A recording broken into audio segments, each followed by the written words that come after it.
Welcome to The Impact Effect, hosted by conscious leadership expert Tom Eddington, advisor to some of the world's most successful companies and CEOs, where each week we help executives, entrepreneurs, and organizers become more effective leaders while growing businesses that are making an impact in the world. And now, here's Tom. Hi, welcome to the Impact Effect Network, a place where we discuss making business matter through conscious leadership. I'm Tom Eddington. My guest today is David Helfant, founder and owner of law offices at David Helfant. We're going to be talking about the entertainment industry and how it's evolved and changed over the decades, and where we see indications of conscious leadership in the industry, given the role that the industry plays in our society. Welcome, David. Hi, how are you? Good. Great to have you here today. Thank you for having me.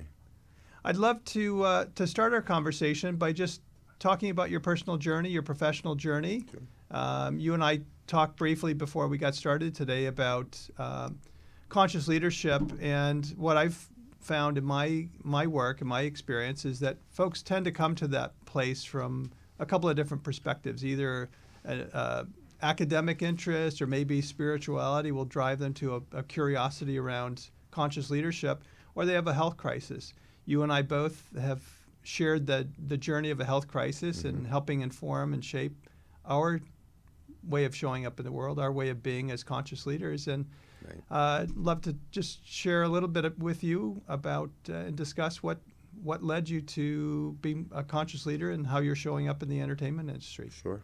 I started many years ago as a musician and got very involved in the creative arts, playing guitar in a lot of different bands. And because I like to eat, I decided that instead of being a recording artist, I would go to law school. And that allowed me the opportunity to use all of the creative skills that I learned when I was younger and be able to advise recording artists, record producers, film producers, on how to use their creative instincts to create important content that would be compelling and help the world in some fashion. That's terrific. So you're bringing that artistic dimension of your personality, your background, as well as your analytical and the other parts of your brain to the work you do and the passions that you have in your life. Yes, and it's helped quite a bit because many lawyers are familiar with the paperwork, but not necessarily the artistic process. And by being a musician first and then going to law school, I'm able to kind of merge the two together. And I think it's made me more effective as a leader.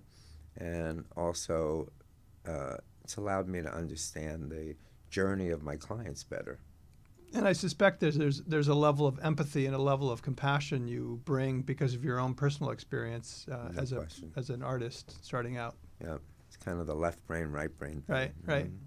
So when you are engaging with your clients and you're bringing that empathy and that compassion to the conversations, how have you found it shaped your relationship with them and the way you think about what they need from a legal perspective? I think it's been really helpful to educate people both on the direction that they take their creative career, as well as the importance of having some meaningful journey in the charitable end as well.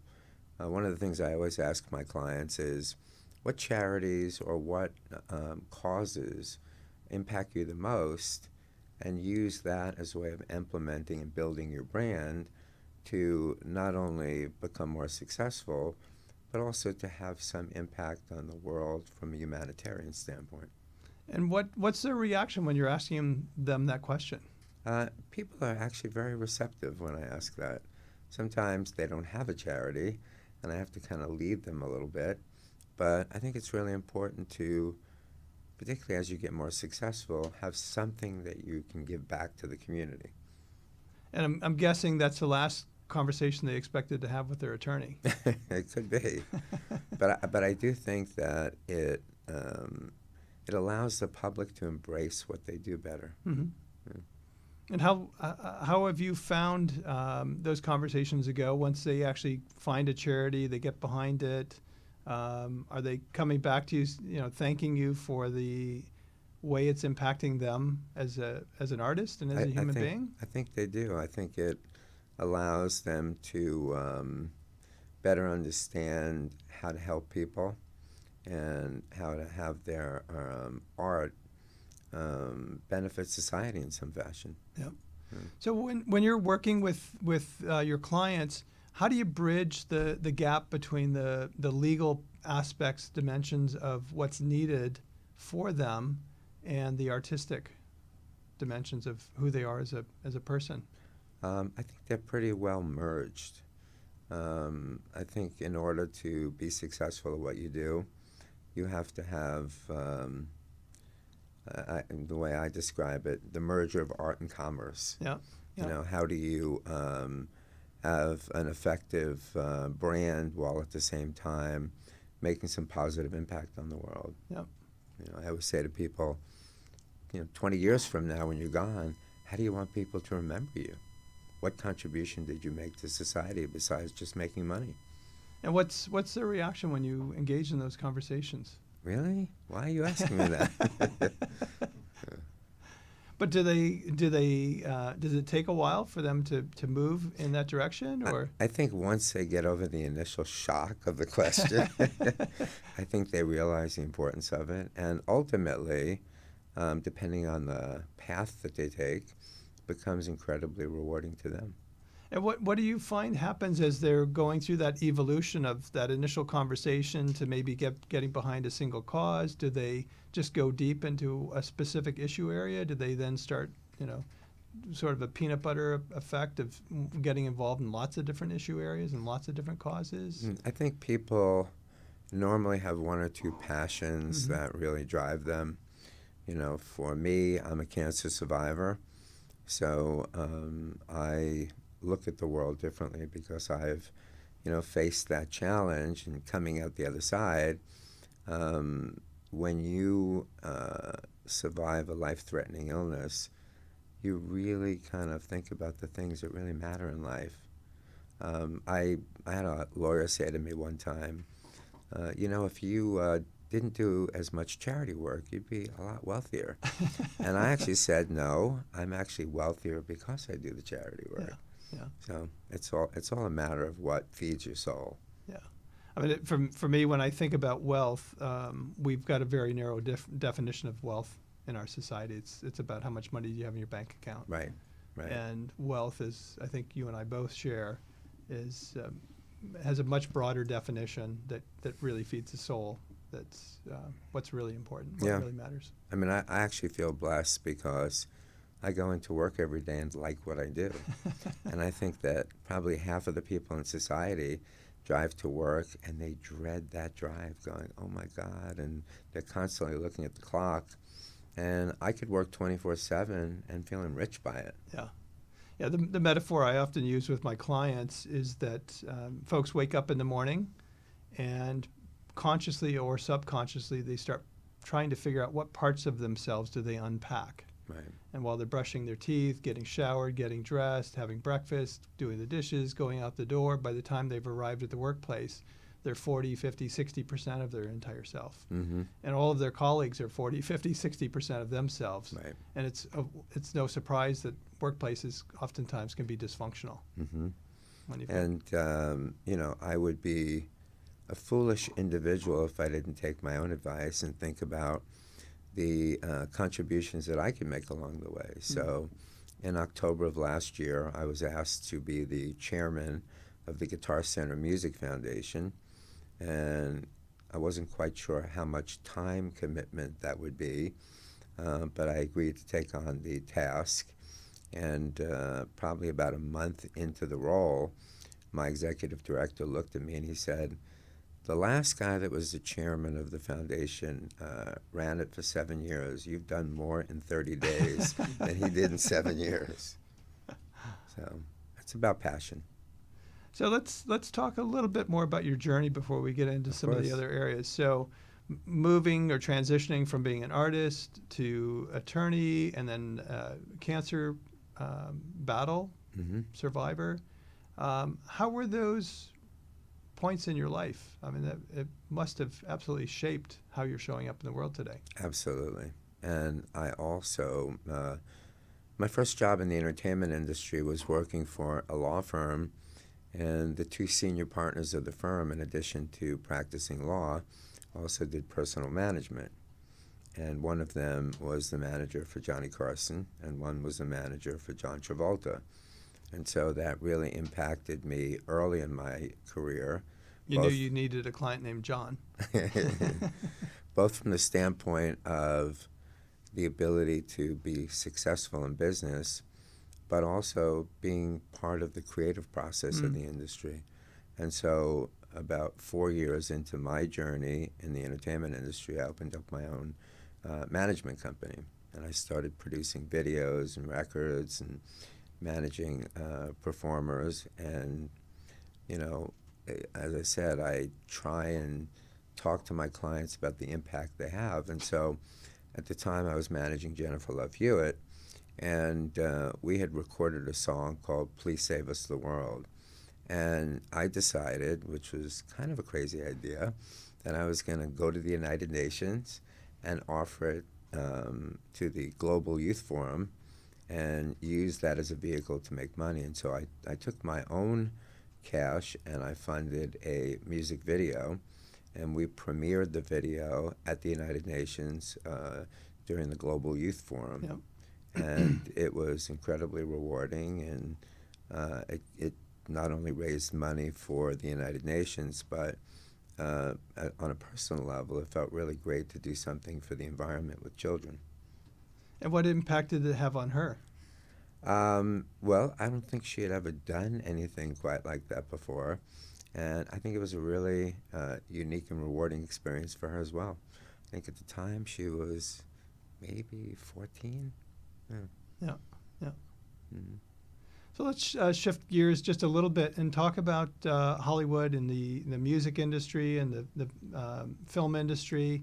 The U.S. gets both celebrated and beaten up for what we export culturally around the world. And the U.S. in so many ways drives the world agenda, but certainly the entertainment industry is a huge influencer on how the rest of the world sees the U.S. and how the U.S. shapes the rest of the world. No question. What would you say is the level of consciousness and conscious leadership in the industry, and how much does the industry recognize and own its responsibility for how it's shaping and influencing the world? I think it depends on the individuals and the companies. I think certain companies are more driven by the almighty dollar, and others are driven more by the contributions they can make to society. Early on in my career, the industry was driven by the production of motion pictures.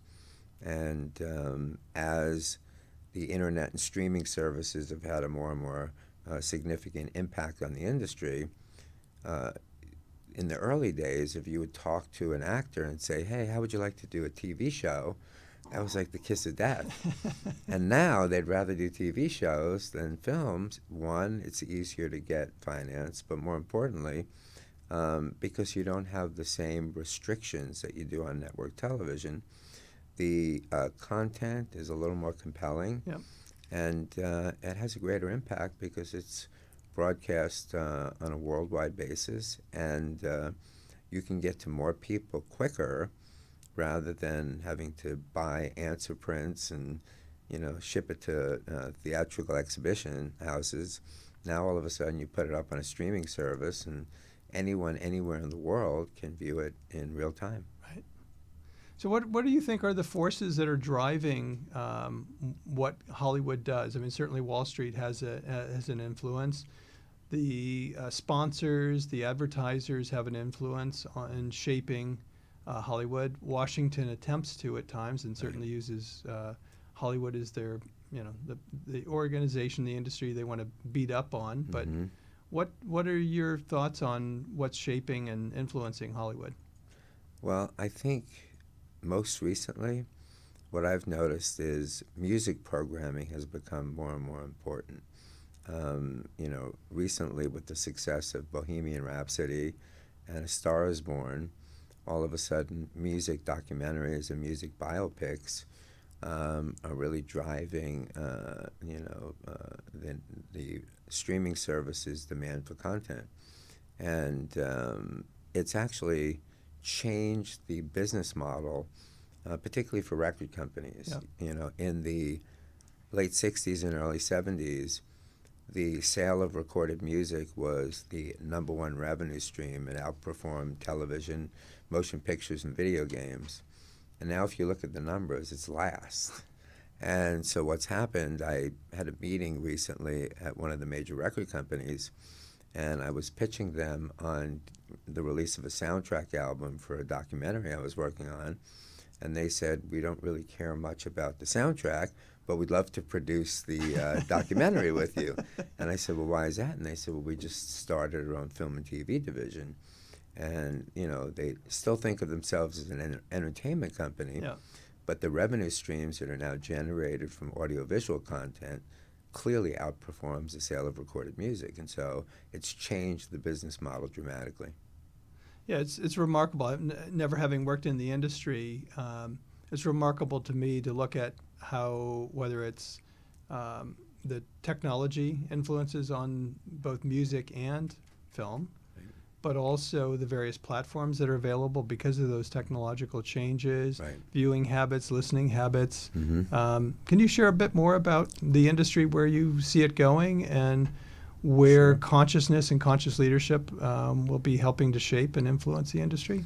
Well, I think clearly because of what's going on in Washington, D.C., there is a certain amount of political impact. And so in the last 5 to 10 years, I've seen more and more programming based on what's happening in Washington, D.C. I think it's become, because of the divisive nature of what's going on in Washington, creating content on either side of the fence, whether you're more liberal or more conservative, has actually become an interesting topic for people. So you're thinking of referencing specific shows or channels, or Yeah, a lot of movies that are now depicting various figures in Washington, whether it be the White House or stories of military leaders. And I think what most whether it's a broadcaster or a streaming service, they're looking for programming that tells the side of the story that's not necessarily public. right? The inner workings of a person's life. I'm working on a documentary right now about the Troubadour nightclub in West Hollywood, and it really was the focal point in Los Angeles for the music scene from 1957, when the club opened, to today. And the approach that we're taking, which actually has turned out to be a great thing for the broadcasters, the founder of the Troubadour, Doug Weston, ended up recording about 20 hours of audio and video content before he died. So he'll actually be the narrator of the documentary. So it's one thing for people to talk about the nightclub, but to hear Doug's version of the story that no one's ever heard before makes it a very unique piece of content. Terrific. You're watching the Impact Effect Network. Who you are is how you lead. Conscious leadership is an intuitive, intentional process requiring an open heart, an open mind, and a committed desire to fully own how you show up in the world. If you're a CEO, a solopreneur, or a community leader, Tom Eddington's ebook helps you amplify your strengths, making you the best version of yourself. Download the ebook today and become a part of bringing conscious leadership to the planet. So when I use the term conscious leadership, I'm referring to it in the context of, as a leader, I'm responsible for my actions. I'm self-aware. I'm willing to take a self-inventory, self-assessment on an ongoing basis. I'm keenly monitoring how I'm impacting and influencing the people in my organization and outside of my organization. When using that as a definition, or maybe a different definition that you have, when you look across the landscape of organizations and leaders in the industry, any observations you would share about either characteristics or attributes of conscious leadership and individuals or organizations that you see kind of leading the way in that area? Well, the best way for me to describe it is to talk about my own personal journey. Yeah. But my daughter, when she was born with special needs. And going through the process of raising a special needs child makes you particularly sensitive to certain issues. So I recall early on in the process meeting a young boy that she went to school with who was autistic. And he had a difficult time looking at his peers. He didn't like being touched. He had a nervous twitch. And in his journey, he realized that he loved playing drums. And even though he was educationally and socially awkward, he used the vehicle of playing drums as a way to express himself and actually became a phenomenal drummer, which made him more comfortable in his own skin. Right. And so one of the reasons why I went down the path of taking on the obligation of becoming the chairman of the board of the Guitar Center Music Foundation, as the shift in Washington has turned more from the arts to, the military funding and other things that are maybe not as relevant to building the personality of people, I felt that it was really important to be able to raise money and provide musical instruments for kids in school districts all across the country. So you find that even though the school districts themselves have actually cut funding for the arts, the more a child is exposed to music and the arts, the more developed their personality becomes. And so for me to have an impact and be able to raise money for music education and to be able to give out musical instruments to school districts all across the country, I feel like I'm making a little bit of an impact. More than a little, I suspect. Mm-hmm. Yeah. So when I started in the journey, it never dawned on me that Guitar Center sells musical instruments from many different manufacturers. And when they ship the product to the warehouse, oftentimes it gets damaged. And so you might have a nick or a scratch in a guitar or a drum set, and the manufacturers don't like to sell damaged goods, but they're not damaged to a point where they can't be used. Mm-hmm. So they write it off as a tax loss, and then they give it to Guitar Center, who in turn gives it to the foundation, and then we give out grants for musical instruments to school districts all across the country. So programs that otherwise couldn't afford to buy guitars, bass, drums, amplifiers, whatever the needs are, all of a sudden now we're fulfilling that need at no cost to the school districts, and we're changing people's lives in the process. What a great story. Yeah. And what's the level of impact and contribution that the center's making? The affiliation with the Guitar Center Music Foundation is about a year old, so it's still early stages. Yep. I came up with the idea of doing an annual fundraiser. Mm-hmm. So on October 24th, we'll do our first annual fundraiser. And I was with George Thorogood yesterday, and he's going to be one of the performers at the event. And it's amazing how iconic musicians have agreed to give their time to benefit music and music education. So it's, I feel like I'm trying to do my part, and it's interesting how many people want to jump on the train. Well, it ties back to your comment earlier about when you first entered into legal practice, working with your artistic clients, mm-hmm. and getting them to focus on mm-hmm. Giving back. Absolutely. In some way.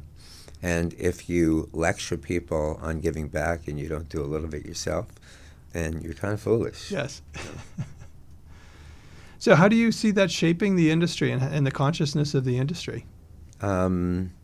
There are many organizations that are in the same space. So we've partnered with the Grammy Music Education Coalition, who obviously has a major impact nationally. There's Mr. Holland's Opus Foundation, which actually came out of the motion picture, but they do essentially the same thing. They give out musical instruments and raise money for music education across the country. I was involved for a time with the Thelonious Monk Institute that goes all around the world educating people about the impact of jazz music on culture and society. And Herbie Hancock is the kind of the main face of the organization, and he spends probably a third of his time traveling around the world teaching kids about jazz. Well, I really appreciate you sharing some of this with me, because I suspect that this is a whole dimension of whether it's the music industry or the film industry that most people are completely unaware of. Right. That these kinds of activities, these kinds of contributions are going on. Yeah, and I don't know how religious you are, but in the Bible it talks about the fact that if you make a contribution to society anonymously, it's even more of a blessing. So for people like Herbie Hancock, who do it but don't brag about it, and they just do it because it's coming from their heart, it means even more to them. Yeah, and I know from my own personal experience, because I do a lot of that as well, the joy that I experience in doing that without anyone knowing, not needing to know. Right. But for me, just seeing the impact it has on individuals and on organizations, that joy is priceless. Right. Absolutely. And I think about our comments earlier about wealth. Mm-hmm. I personally feel like I'm one of the wealthiest people in the world because of the experiences I've had and the joy I've Sure. had. No question. So how was your healing process, and what as your journey, what role did that play, having joy in your life, other things beyond just focusing on your physical health as part of your healing process? Well, when I was first told that I had stage 3 throat cancer, the first thing that impacted me was, oh my God, I spent way too much time working and not enough time with my family. And not knowing if I had another 3 or 6 months left in my life, it really scared me that I had maybe prioritized the wrong things in my life. And so when I got through the journey and realized I was actually going to live, it really changed the things that were important to me in my life. And so I think things like, working with Music Cares or the Guitar Center Music Foundation, they got pushed towards the front of the list because as long as I can pay my bills, I want to do something that's going to help other people at the same time. Yeah. Yeah, it's interesting. I with the CEOs that I coach, it's not uncommon that the conversation quickly goes to work-life balance. Mm-hmm. And Right. the advice and perspective I share with my clients is that there's no such thing as work-life balance. Right. There's just life. Right. And we make a choice about the life we want to live. Sure. And if you recognize that and accept that philosophy or that perspective, then nothing is work. Sure. It's just your life. Sure. And it can provide an opportunity for an immense amount of joy Yep. or suffering. Yeah. And when I think about the things that are really important, the mistress in my life has actually been my business. Yeah. You're watching the Impact Effect Network, the world's first 24-hour on-demand business and leadership video and podcast network, bringing conscious leadership to a global audience. Yeah, I was fortunate in that my son was 10 and my daughter was 8 when I got sick. Mm-hmm. And it just provided an opportunity for me I didn't have a choice. I was 100% present at home with them. Right. And it was a window of time where previous to that I was working 80, 90, 100-hour weeks throughout the year. Right. And it just gave me this amazing gift of having them available because, as we both know, it's not the quantity of time we spend with our kids or the quality of time we have. It's being there when they want and need us to be there. And you can't predict, you don't know when that's going to happen. And also instilling the right values in them so that when you're no longer around, they carry on your legacy for you. Yes. And they fulfill and live the life that they want to be living, that's impactful and has a contribution to society. Yeah, I think the biggest blessing that you have in life is bringing children into the world. And once you take on that obligation, making sure that they're responsible people and that they lead a valuable life long after you're gone. Yeah, and they're some of our best teachers. Absolutely. And I think you learn more about yourself by how you teach your children to grow up. Yes. And they're a constant reflection and mirror of how good of a job we did. Yep. I also recently started, I'm an adjunct professor at the law school that I went to. And one of the things that was really kind of fun and exciting about teaching, it reminds you about what you know and what you don't know. Yes. So. And it's an opportunity to continue to learn. Absolutely. Because the students in a classroom are there to teach us as much as we have the opportunity to teach them. I think mentoring is a really valuable thing, and as we go through our journey, we pick up a few tricks along the way. Yes. And I think the greatest thing about being a mentor for someone else is trying to shortcut their journey by teaching them some of the things we learned so they don't have to make the mistakes. Yes. So can you talk about the mentoring work you do and how you approach it and the philosophy you bring to it and the content you try and bring into the conversation? So the class that I'm teaching is the impact that music has on film and TV. And so I use a lot of the contracts that I've negotiated over the years, and I integrate the legal aspects of negotiating deals with the life experiences that I've had representing certain artists or clients or working on projects. And, you know, it's one thing for a student to read a textbook. It's quite another thing to hear a story about, you know, Taylor Swift or Lady Gaga and apply a life experience with someone that they admire or respect. I think it sticks a lot more. Yeah. So I try and find an interesting balance between the legal concepts and the application to the industry so that they walk away saying, God, I couldn't have learned that any other place. Right. So when you're sharing those perspectives and that experience, what do you want the students? I mean, obviously it has more context and meaning for them because it's real and it's relatable, but what do you package that in? What else do you want them to take away from those experiences and that knowledge? I want them to be able to focus on the real issues from the fake issues. You know, if the best way I can explain it is an agent usually thinks about the money and the credit. And if you're, you know, a producer or the head of business affairs at a studio, there's a whole host of other issues that go into the process beyond just the money and the credit. So I look at my mentoringship as what are the other elements of the deal that are relevant for them so that when they walk away, one, they do what's best for their company or their client, but at the same time, negotiating a deal that's fair for both sides is usually when people walk away feeling good about the deal. Yeah. And oftentimes, you know, people think it's about, did you win? Did you beat up the other side? And the best deals are the ones where both people walk away feeling good about it. Well, what I love about what you just shared is it's I've got a daily practice when I go to bed at night. The last thing I try to do is when my head hits the pillow is to say, do I like how I showed up in the world today? Right. And if the answer is yes, I have an inquiry about why. What did I do? Right. And if the answer is no, there's also a discussion I have with myself. Sure.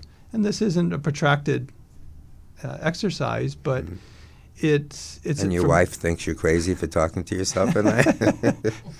So for me, it's a it's an exercise in not what did I accomplish, what did I get done, what did I check off my to-do list, but how did people experience me, Right.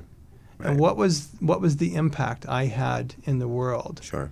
And what I appreciate about what you shared is that's what you're instilling in your students, is giving them that opportunity to say, in a very intentional way, how am I showing up? Right. Am I fostering an environment where everyone can win, as Sure. opposed to somebody's going to win and somebody's going to lose? This Sure. notion that there's a zero-sum game and that's a Sure. good outcome.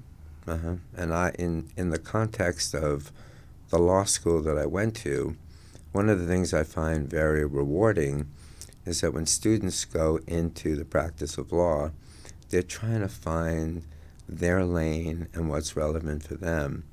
And I've been lucky because the school has used me as a little bit of a role model to say, well, if you work hard, you can be like David Helfant.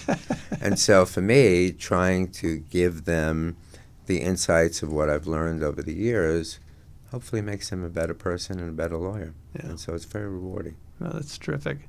And what are you hearing back from students after they've graduated and have moved into the legal profession and the practice, in terms of the impact and how you've shaped and influenced their careers? Well, one of the things that I always tell people is you got to be nice to everyone you deal with, which is not always the case with people. But I recall when I first started in the entertainment industry, there was a young kid that was a clerk in the accounting department of our firm.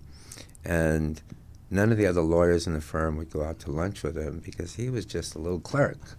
And him and I became friends, and I treated him like an equal, like anyone else in the firm, and he ended up ultimately becoming one of the most powerful bankers in the motion picture industry. And I happened to call him up one time because I was looking for funding on a film project I was working on, and he looked at me and he said, "You know what, Helfant? You were nice to me when I knew nothing and had no power, and your partners treated me like crap. And so you always have an open door, and I will always look at everything you bring to me because you treated me like a normal human being, and I don't even take the calls." So hopefully that's a life lesson I can instill in people. You never know who you're going to pass along the way. Right. Well, what I appreciate about that, it wasn't that you were in any way being manipulative, that this kid might be able to help me out someday. It was coming from a place of authenticity, a place of empathy and compassion for this young kid who was trying to make his way in the world. Yeah, no question. I mean, to me, there's only good people and bad people. And so it's not your station in life or how much power you have. It's what are you really bringing to the table? Yeah. Yeah, the perspective I have is slightly different. I genuinely believe there are only good people in the world. And there's some bad behavior periodically. Occasionally I run into some difficult people. Yes. But, the reality, even in those situations where it seems that there's a difficult person or a bad person, we don't know their story. Right. We don't know what has happened in their life that helped shape and influence the way they're showing up. And, maybe they're going through a personal crisis, financial, health, or otherwise. Right. Maybe somebody in their family. Right. They're, they may be in a lower state of consciousness that's driven by fear. Right. And we don't know, and we're Right. not in any position to judge. Sure. And there is an opportunity for us to recognize the good in them, Yep. even if it's only a couple of molecules. Sure. Sure. You're watching the Impact Effect Network. Is your team tuned out? Are you looking for a powerful speaker to motivate and inspire your organization? Then Tom Eddington is the choice for keynote speaker at your next conference or event. Tom is one of the most sought-after business advisors and coaches in Silicon Valley. For over 2 decades, Tom has advised world-renowned CEOs and executives on how to catapult their organization's success, including Hewlett-Packard, NBNA Corporation, and Royal Dutch Shell. In his dynamic keynotes, Tom offers fresh new paradigms on how to create healthier, happier, and more purposeful workplaces while navigating change and generating higher degrees of success for organizations. For information on booking Tom at your next event, contact EDDINGTONadvisory.com. So back to the industry. What's when you look in your crystal ball, where do you see the industry going around consciousness and conscious leadership and owning the responsibility it has for the way it's shaping the world? Well, I think that the impact that the entertainment industry has had on the world generally is huge. In the United States, the export of entertainment programming is probably one of the number one revenue streams in the world. And, oftentimes I think back on a friend of mine who was a very famous songwriter for Motown Records.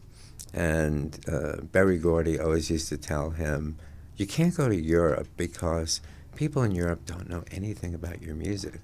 And he had the opportunity to go to Europe one time, and he met Phil Collins.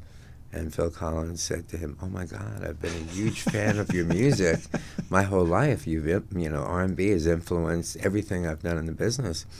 And he looked at Phil and he said, "Really?" He goes, "Berry Gordy told me that nobody cares about R&B in Europe." And it was a really interesting awakening for him because he realized that music has a global impact. Yeah. And particularly, the Beatles are one of my favorite groups. But when you think back upon the influence that American rock and pop music had on the Beatles, a direct correlation. In fact, when you listen to the way they sing, Right. they try to sound like Americans. Yeah. I was recently talking to some people that were chatting about the influence that Pet Sounds had on Sgt. Pepper. And so you think about the genres being so dramatically different, and yet it was, in America, a record would come out, and then a band in Britain would try and top that by doing something uniquely different, and then the band in America would take what they did and bring it to the next level with the next piece of product that came out. So entertainment content is really important, and it changes the way that people globally look at the world. Yeah. And I think music, and this is one of the things I love about what I do, it has a global impact, even though there are different languages all around the world. But you could go to South America and go to a concert, and there's 80,000 people in a football stadium singing American lyrics, and they may not even know what the lyrics are, but it has a special meaning to them. So it's a universal language. Yeah, it absolutely is. And what I find fascinating is that, obviously music can be manipulated to affect people's emotions, but when it's played and presented, it opens people's hearts. Yes. And it reminds us to get out of our heads, which is one of the essential pieces of being a conscious leader, is to engage the world not only from your head, but also your heart and your gut. Right. And music can be a way of opening the heart and bringing leaders into a sense of more presence. Sure. I had the good fortune of becoming friends with Ahmet Ertegun during his lifetime. He was the founder of Atlantic Records. And we used to sit and listen to music from time to time. And I went to his hotel one night to listen to some music. And he looked at me and he said, "So, David, why do people buy music?" And it was such a pointed question that I knew he had an answer. So I said, "Okay, Ahmed, you obviously know what the answer is. Why don't you tell me why people buy music?" And his answer was, people buy music because it evokes a certain emotion in them. And when they hear something that touches them in a strange way, they want to be able to relive that emotional experience anytime they want. So they buy music so that they could relive that emotional experience anytime they want. Yeah. And the beauty about where the industry has gone generally, I'll use the example of radio 40 years ago. There were program directors that fed certain songs to the public. And what's happened with music and the music industry now, it's become an on-demand streaming service. So instead of you having to wait for the DJ to play the song you want, now you have the ability to pick those emotional experiences anytime you want. And it's actually made people want to digest music more than ever before. Right. Well, one of the things that occurred to me as you were talking about Ahmed in that conversation is that whenever someone listens to a song, that moment in time, whatever stage they are in their life, wherever they are, gets embedded in them. And every time they hear that song, they're transported back in time to that moment. Right. It's kind of like everybody remembers where they were in their life when they watched the first man walk on the moon. Right. And so music is a similar experience. If you hear a song that you first experienced growing up, every time you hear that song, it takes you back to that moment in your life. Right. Mm-hmm. Yeah. It's a remarkable thing being human. I mean, it sounds trite, but the reality is that we all navigate our lives having our own experiences, our own reality, and yet there are these shared moments, whether it's man walking on the moon or a song, an album being released. And so as a leader in the work around conscious leadership, it's taking responsibility and helping create and acknowledging that there's that opportunity to create those shared moments. Sure. And to create the kind of organizational culture and the organization environment for people to live in and experience their lives together at work in a shared and common way. Yeah, and that's, different artists take on that responsibility differently. Certain people just write love songs, and other people write about life experiences and things that impacted their life well beyond just falling in love with a girl or a guy. So. Well, thank you for being on the show, David. My pleasure. It's been a delightful conversation. Thank you. And I guess I would just ask you one final question. For those listening to the show today, what's the one thing you would like them to take away, and what's the one action you would want them to do? Be true to yourself, and always think about how people are going to remember you when you're gone, because it's not what you do in your lifetime, it's what you leave after. So, David, for those listening to or watching the show today, if they want to get in touch with you, how is the most appropriate way for them to reach you? Google. Do you have a website? I do have a website. We still have phones and emails, but you can look up all of my information on my website. Okay, so just go to David Helfant. HelfantLaw.com. Terrific. Thank you. Thank you. You're watching the Impact Effect Network. Thank you for joining Tom Eddington on the Impact Effect. Visit ImpactEffectNetwork.com to connect with Tom and discover additional episodes featuring today's top leaders making a global impact through conscious leadership in the world today.